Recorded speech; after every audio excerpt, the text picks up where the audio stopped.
Tracing the twists and turns in our family tree very often involves dusty vaults, dead ends, and false leads. But we all carry a key that can unlock a history long lost to us.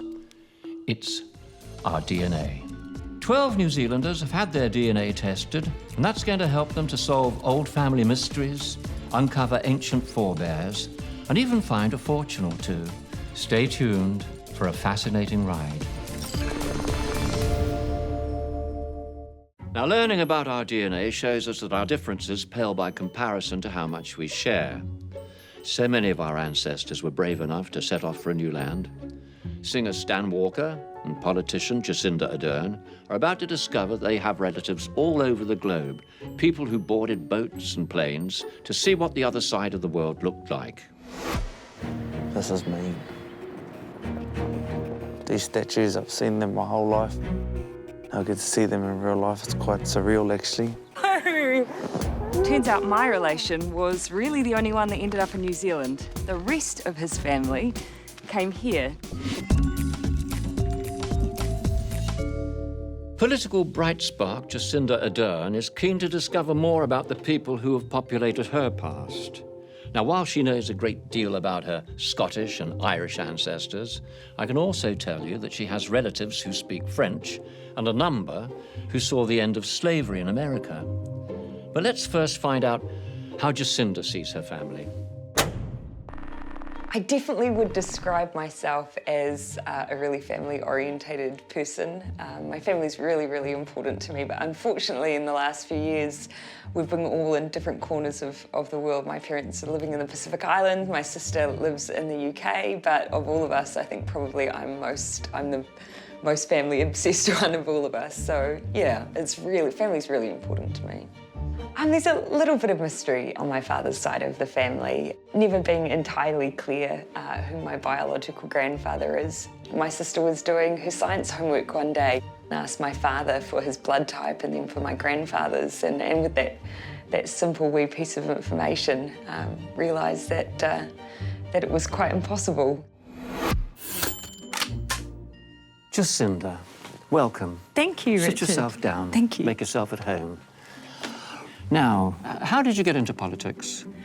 Well, sort of by accident, sort of by design. I've just always wanted, I guess, to change the world, as cliched as that sounds. Did you? Yeah, and I certainly didn't start out believing that I would be a politician. I just wanted to help, wanted to change things, and it eventually led down that path. And in this world that you've entered, is there any particular highlights? Well, I've never actually won, so I guess I'm waiting for a career highlight, as it were, but I'm an eternal optimist. Well, Jacinda, there seems to be some sort of mystery regarding your father's ancestry. What do you know about that? Not a lot, to be honest. We really don't know much about one side of my father's family at all, so it would be good to answer some questions. I think we may be able to shed some light on that, but not going to give too much too soon.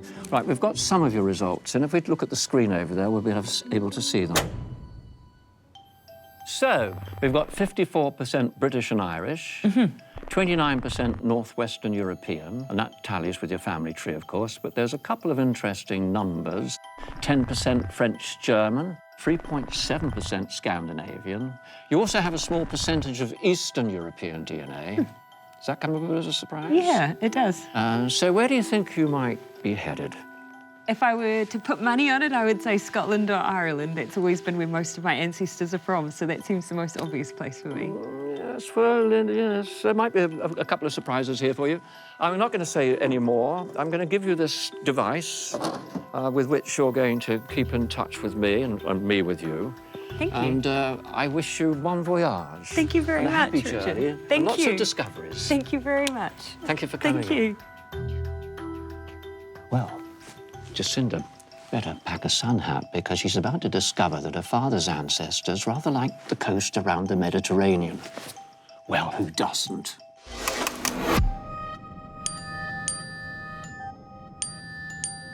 Hello, Richard. Hello, Jacinda. Your first mission involves you looking into your father's side of the family. Now, we've found relatives linked to him, so make your way to Athens to meet your cousin Lana to learn more. I don't think there's any Greek blood in my family that I know of. Why am I so pale?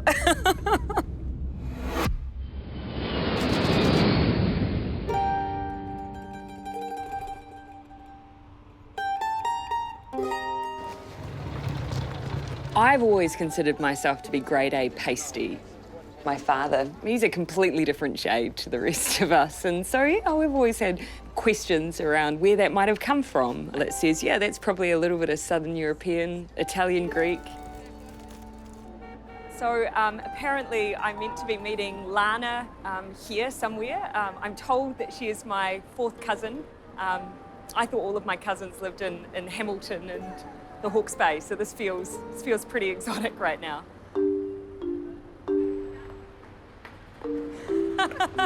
Hello. You must be Lana. Yes. It's so nice to meet you. Nice to meet you. Oh my God. You have my teeth. That's what everybody. I didn't expect you to look like me. This is a little amazing. It's really nice to meet you. It's so lovely to meet you too. We've been so excited. Yeah, it's really exciting to meet you. Why couldn't I get the teeth and the olive skin? I would have. So I think we might be related on my father's side, but I know very little about his heritage. Maybe you can help me fill in a little gap. Well, I think we're also related through my father's side, through his mother. Her name is Dorothy West, and she's supposed to have had Irish, Scottish, possibly Welsh heritage. So I'm hoping to be able to now find more about her father. They have some records of them in Mafeking in South Africa, but I haven't been able to trace yet where they are from in the UK. So at some point they've migrated from the UK over to South Africa, and that's probably where our family tie is. Where we'll figure something out, yes. So the backstory is my parents divorced in 1979, and sadly our families didn't stay in contact. So I had very little contact with either my father or any members of his family. So I'm very excited to hear what you have. I don't have many photos on my father's side because I just don't know much about his father. This is my father and his twin brother. There were two sets of twins in my father's family, and we always get a little bit as confused as to which one is which. But I'm pretty sure that this one is my dad. Here's a little one. Excuse me, that'll be a confusing message from Richard. Hello, Richard. Well done, you two. Your reasoning's exceptionally sound because you connect through your father's British ancestry. Huh. But there's a reason that you're in Greece, Jacinda, because your DNA has 2% Southern European markers, and a further test on your father has revealed that his Southern European DNA is actually 5% Greek-Italian and 1% Portuguese. Oh my goodness. Seems to me like someone had a bike and got around a bit. That's amazing. I think my dad will probably be pretty interested to know that as well. I think meeting Lana made me realise that actually the origin of your connection doesn't really matter. It doesn't matter whether or not you're third cousins twice removed and what percentage blood you might be Italian or Greek. It's just that you're meeting these amazing, wonderfully warm people. So I really enjoyed that first meeting. Cheers. Stan Walker has always had the X factor, but now we want to look into his X and Y factor. Whether he's singing or acting, Stan is a man of the people. But now he's going on his own hunt for the Walker people. So let's see what he knows so far. I was brought up on the marae my whole life. We were brought up with our first, second, third cousins like brothers and sisters. There's a couple of thousand of us and we're quite tight, and even though some of them are so annoying, they're number one for me. I've got a few of my nanny and koros that are still alive, and I only go back home to see them first. Sometimes I don't even see my cousins, my aunties and uncles and everybody else. I'd rather see them because we've got so little time with them. They're in their 90s. My favourite thing is to sit down and hear their stories. And me being who I am today and achieving what I have achieved, I feel like I'm a reward for all the hard work, sacrifices that the generations before me made. I'm that annoying person that loves to talk about my family when I come from, so when I find out that I'm Brazilian, oh, you watch out. Stan, come along in. Welcome, welcome. 3 times welcome. Thank you very much. Sit yourself down. Now, you were a singer, basically. Well, it was Yeah. a singer that brought you to the attention of the public. Yeah. And started your career. But it takes you... You're very much a family man, aren't you? Yeah. And it takes you away from your family. How do you deal with that? My mum is... she rings me up every day, so I feel like she's there. She's always there. You're rather interested in maybe an Indian connection in your family, is that true? Yes, because my grandmother's part Indian. And I met my grandmother when I was 9, and I think when I was about 15 or 16, I found out that she was Indian. All she knows that, you know, her great-grandfather came from there, and that was it. OK, well, we might have a bit of information on that for you at a later date. Yes. Not just yet. We've got some of your markers in here. If you look at the screen, we'll take a look at them. Right, so the map so far is showing that you have 34.7% Southeast Asian DNA, but you also have 4% South Asian DNA, which reflects your grandmother's Indian heritage. There's 36% European markers, and you have a very small percentage of Native American in there somewhere. 24% Oceania markers. The labs have found 455 second and third cousins, and you're about to meet a few of those. Now, I want you to take this device with you, if you wouldn't mind, and I shall be in touch later on. Thank you so much for coming in, Stan. Thank you so much. Bon Thank you very voyage. much. Have a good trip. Thank you. Well, we know Stan has what it takes to be an X Factor idol, but where he's going to meet some real idols.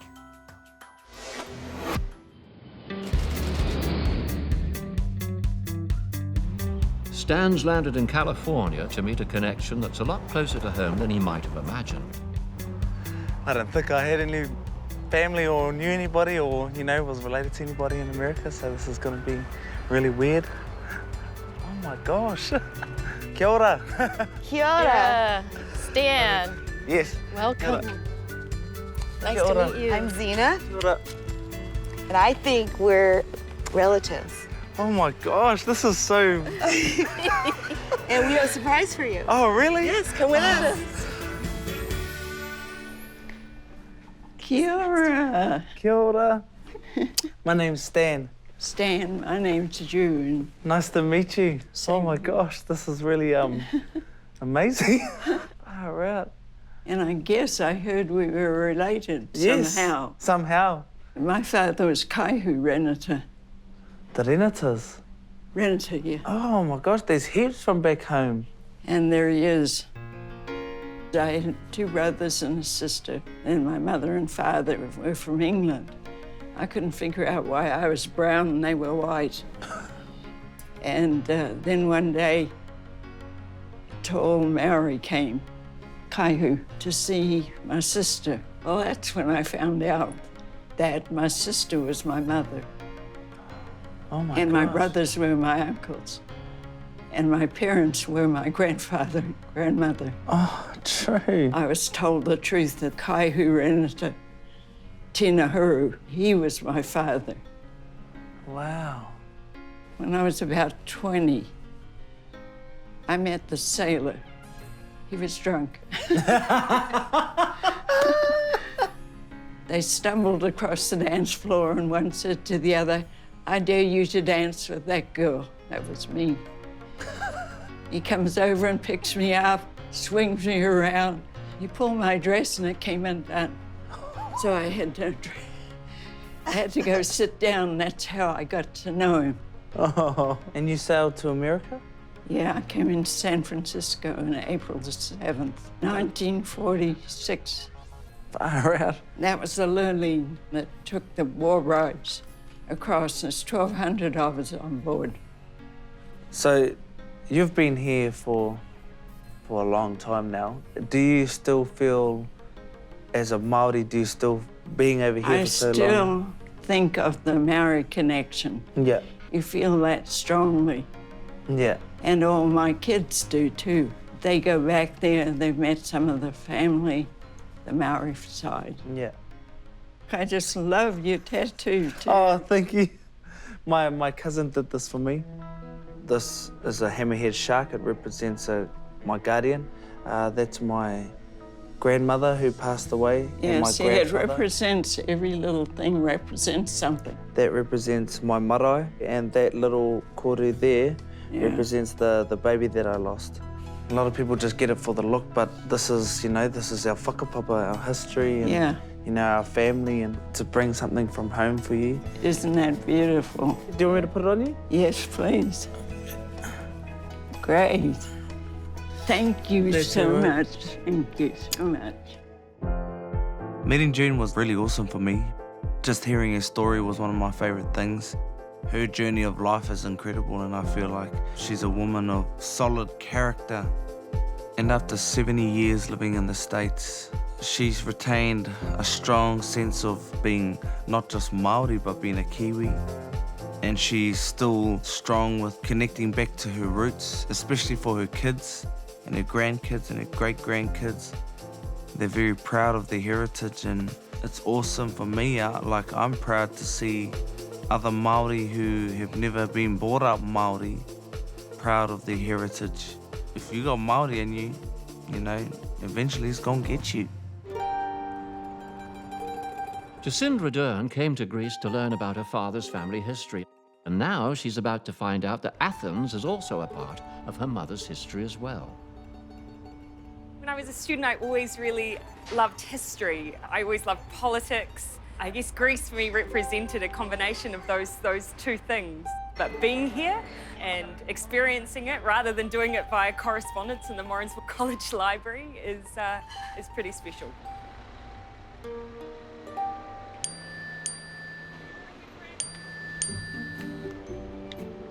Hello, Richard. Good morning, Jacinda. Now, your father's DNA has led you to Athens, but it's a very important city for your mother's family as well. Your great-uncle, Albert Sidney Cammack, died here trying to keep the German army at bay. His company blew up roads and bridges so that the Anzacs could escape. 50,000 made it out before the Germans invaded, and he now lies up the coast in the Phaleron Cemetery. Now, over the years, I've gone through a lot of records around my relatives' involvement with both wars. Arriving at the cemetery in Greece, not realising that I had a relative there, and just seeing those hundreds of tombstones in that beautifully kept cemetery, but knowing a relative was there who had been buried so far away from home, it was a really powerful thing to have a chance to go and see. A.S. Cammack, New Zealand engineers, died 26 April 1941 at age 42. Cammack is a relative of mine on my mother's side via my grandfather. They were migrants from Ireland to New Zealand, and I had absolutely no idea that one of my relatives was buried here, which is really, really, really sad. So he was an engineer, a sapper, 2173. Sappers, they were, I guess, the workers, built the roads, built the bridges, cleared the mines. Workers of the war, I guess. Seeing the actual physical place where a relative was buried in an overseas country that really brought home for me how difficult that must have been for relatives at that time to know that that person would be buried so far away and they'd potentially never ever have a chance to visit that site. Yeah, and who knows, I could well have been the very first relative that's ever visited that grave. That was a really powerful thing to experience.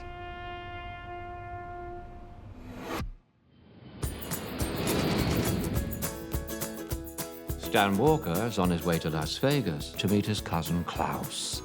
Well, this is not a casino. And so I'm about to go and meet my relative. Hi, Stan. Hey. My name's Klaus. I think we might be related. All right, nice to meet you. You too. Come on in. When I first saw Klaus, I was just like, oh my gosh, it's like looking at my own people. It's like looking at my own family. It's crazy how we look alike, isn't it? I know, I feel like that you could actually just be just one of us. I completely agree. I mean, you look like a younger version of me. Wow. That's good. So my question is, why did you get your DNA tested? My children had some health issues, so their mother thought that maybe I should look into my ancestry. and see how much we match DNA-wise. So when I got the results back from the lab, you showed up as my second cousin. That is the weirdest thing, isn't it? Trippy. I think trippy is the word you used before, trippy. Especially when I think about how far away you live presently. I know, it's like we're literally on the other side Literally of the on the other side of the globe. And like Māori people are very staunch and knowledgeable of where we come from and who's our family and how we're connected. It gets handed down. It's genealogy, but we call it our whakapapa. It's interesting to hear you talk about that, where when I think of my side of the family, my father is almost the opposite of what you're describing with how close he is with his family. Yeah. And the other side is my mother. And my mother's Polynesian. Look at that. Wow. She's from a small island in the South Pacific you may never have heard of. Rapanui? Yeah. My mother's from Rapanui. Always wanted to go to Rapanui. Really? Always. So when I think about the way you describe what you're talking about with, tell me that word again? Whakapapa. Yeah, that part that you're describing, she talks about that as well when she was a child, and how this person was her brother, who was also her godfather, who was connected to this, where exactly what you're describing. So that must be the connection somewhere from that side of my family. Wow, I did not know that you were a Rapanui. I tried to hide that part of my life for a long time. Growing up in Virginia, being a little ostracized because people don't look like you and I do. Yeah. Grew up, got older, started to meet more sophisticated girls that weren't from places like Virginia. Yeah. I started to be a little more interested in where I came from. Yeah. And my mother died when I was young, and she's buried there. Yeah. So I thought I should go back and visit. Hopped on an airplane, flew there, got picked up at the airport, didn't realize that it's exactly how you're describing when you grew up. It's just like that. It's and I felt like I had been there, almost as if I had never left. And even kind of made me feel that it was expected that I would say that the mana of the island would keep me there. Yeah, I've never actually met anybody from Rapanui. Well, far out. Oh my gosh. You know, when I look at these, honestly, I just see like Māori people. That could be any one of us, 50 years ago. My brothers. That's amazing. Far out. Yeah, they just look like they're from home. When I first saw Klaus, I was like, oh, this is gonna be interesting. He's a pilot living in Las Vegas. He's half Rapanui, half German. Racers, are you ready? Ready! Go! Klaus is actually an awesome guy. Had a really good time with him, connecting with him. I also think that me being there was almost a reconnection for him back to his homeland and back to his mother's homeland and back to his people and back to who he is, not just being an American, but, he's from Rapanui as well. That was a big thing for me.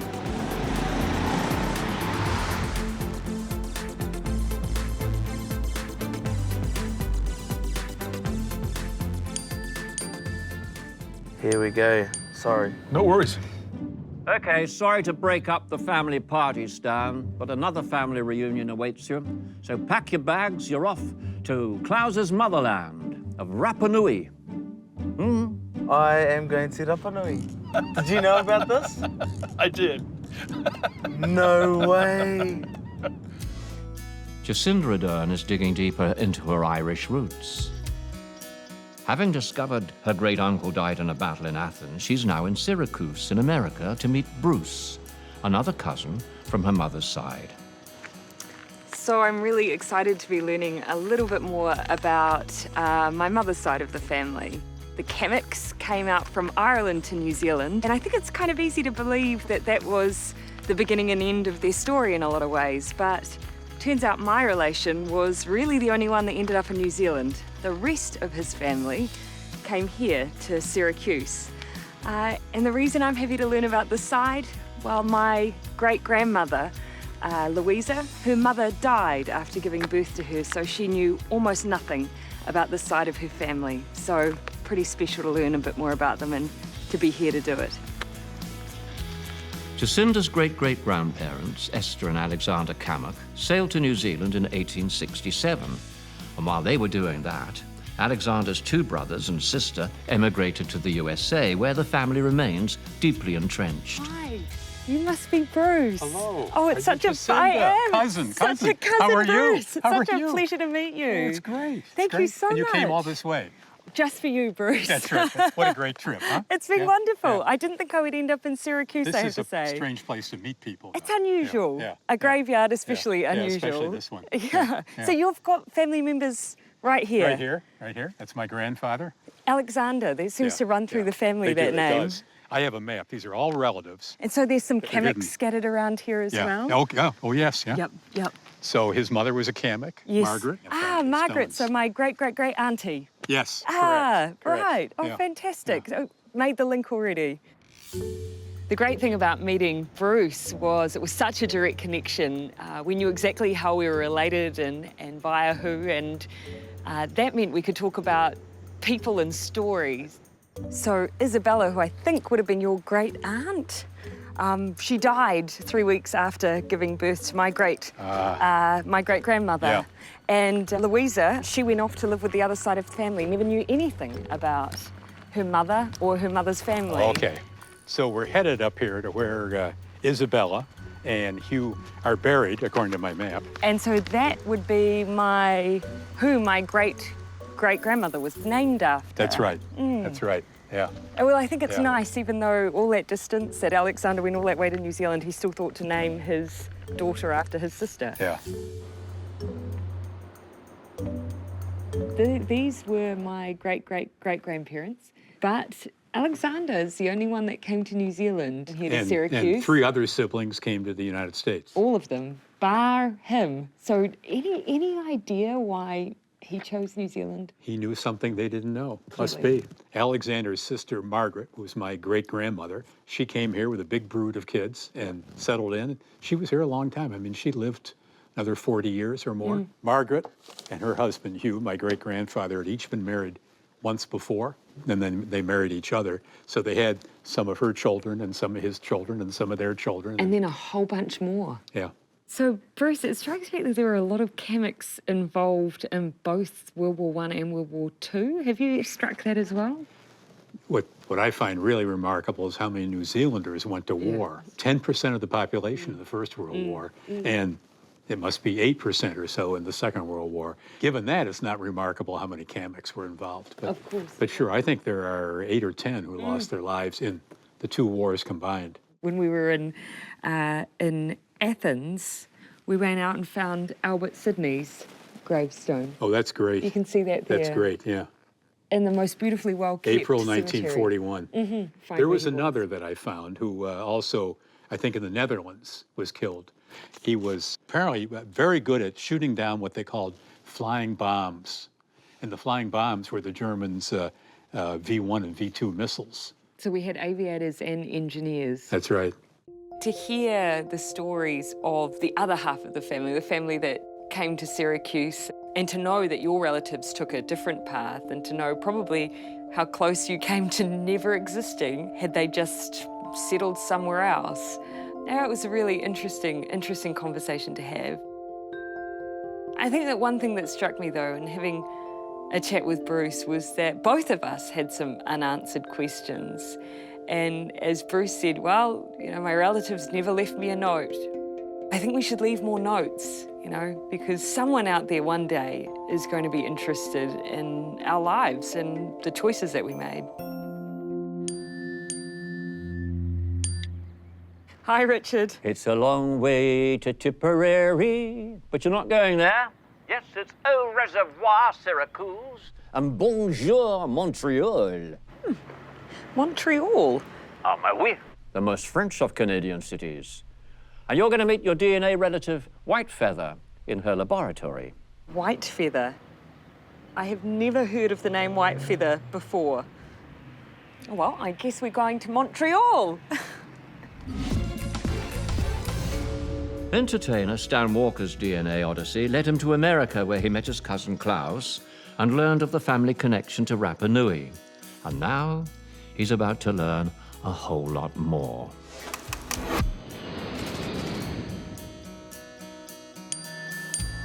Good morning, Stan. Welcome to Rapanui. Much like the Maori people, the local chaps have an exceptionally rich history, so we've arranged for your third cousin, Nico, to share some of that with you. Hey, right, are Hello? you Nico? Yes. I'm Stan. Stan, Yes. how are you? Klaus told me that you was coming. Oh, wicked. Please. I got my DNA tested and it has traced me all the way back here to Rapanui. Wow. And I met your uncle Klaus in Las Vegas. And so I've come here to meet you. Like, I've always wanted to come to Rapanui. So, yeah. It's very interesting, no? Like tracking all the way back to your ancestor DNA.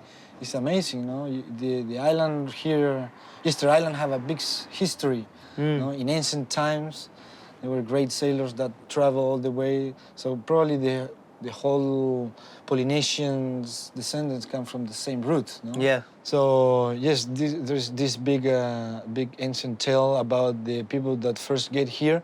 They came from a lost continent. In our tale, it's called Hiva, but the tale said that there were 7 brothers and sisters. So one went to Hawaii, one went to New Zealand, other went to Tahiti, other went to Marquesas, and the other one moved to the navel of the world, Rapanui, Easter Island. Watching the sun unveil the Moai, it has to be one of the most incredible things I've ever experienced, ever seen and ever felt. This is mean. These statues, I've seen them my whole life. Now I get to see them in real life. It's quite surreal, actually. Even when I was coming here, it's like, even it's a little bit emotional, just seeing all these big things. So my friend, we have a big statue here, the Moai, how the ancient people call it Aringa Ora, or Te Tupuna. This was the representation of the living face of the ancestor that were watching and protecting the people that live in the village, used to live in front of them, no? So here's where the people used to live, in front of the ancestor, watching them. Why are they facing inwards?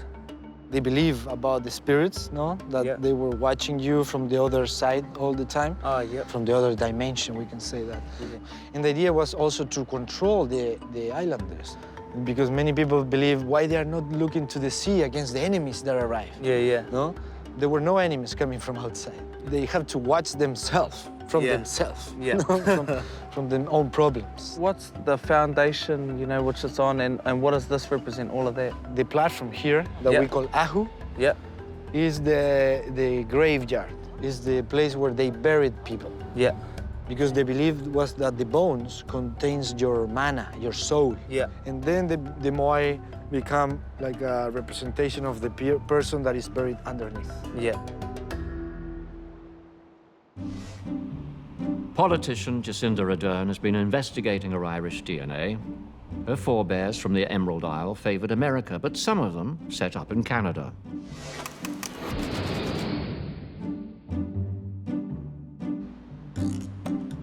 So I've made it here to Montreal and I still have absolutely no idea why I'm here. I don't know if I'm meeting a relative or a complete stranger.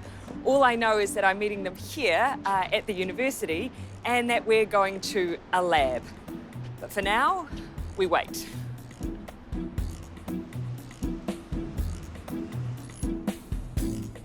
Hi, Jacinda. Oh, hi. I'm White Feather. Nice to meet you. You traveled a long way to be here. I have, and I have no idea who you are.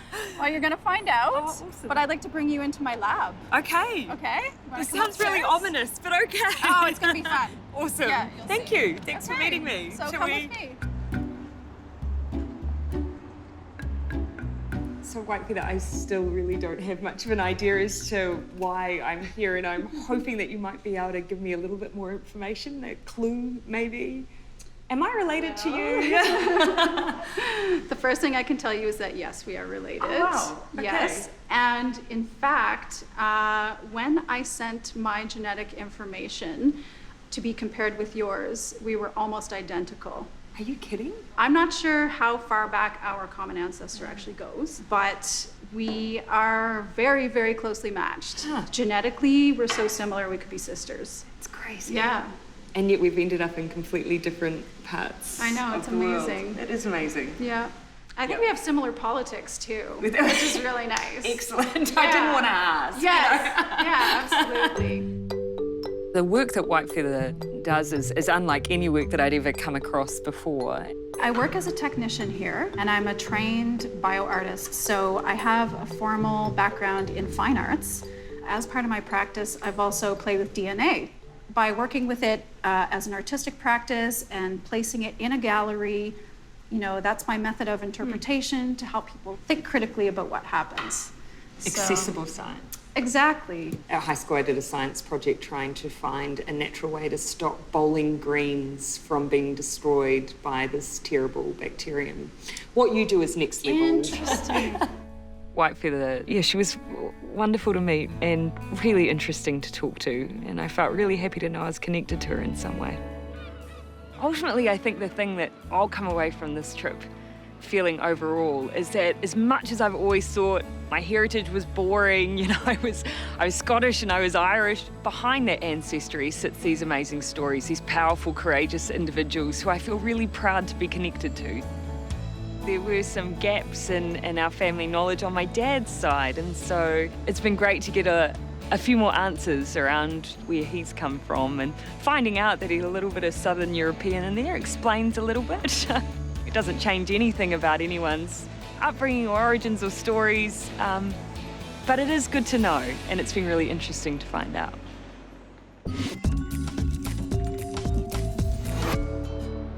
Stan's DNA journey has taken him to Rapanui, best known to us as Easter Island, and now he's looking at his ancestry with very fresh eyes. I come to the realization, and I almost had like a revelation, that there's more out there. There's not just Māori, because I was brought up staunch Māori, like, you know, Māori are the best, we're better than everybody, we're the strongest, we're the greatest, and we are. This is true. But there's more to it than that. There's more to us than that. There's more in the world than us. You know, we're just a little dot on the map. I feel like I'm more connected now to Polynesian people than I ever have been. Stan's got just the one more day left in Rapanui, and his cousin Nico is about to give him a taste of ancient island life.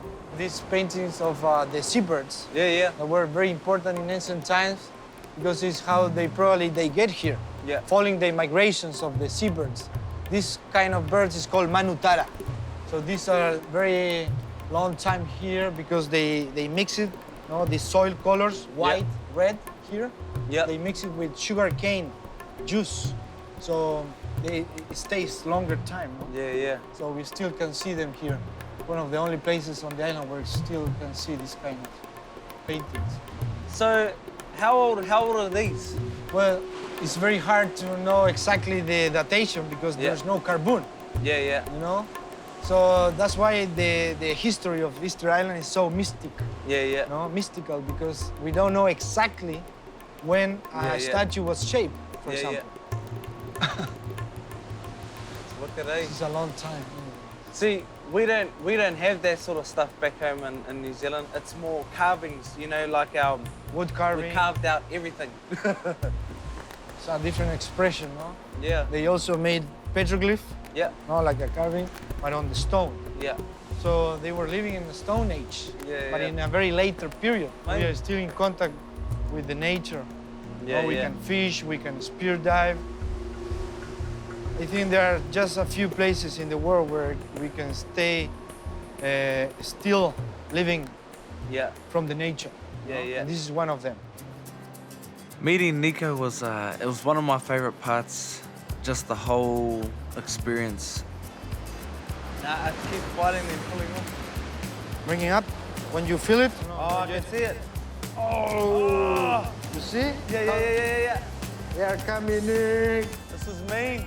I felt like we were on the same page in terms of wanting to uphold our traditions, you know, him as a Rapanui person, me as a Māori person, and just realizing how similar we were, how similar our cultures are, and how connected our cultures are. So you love living on the island, bro? Yes. Look at my office. Yeah, bro. That's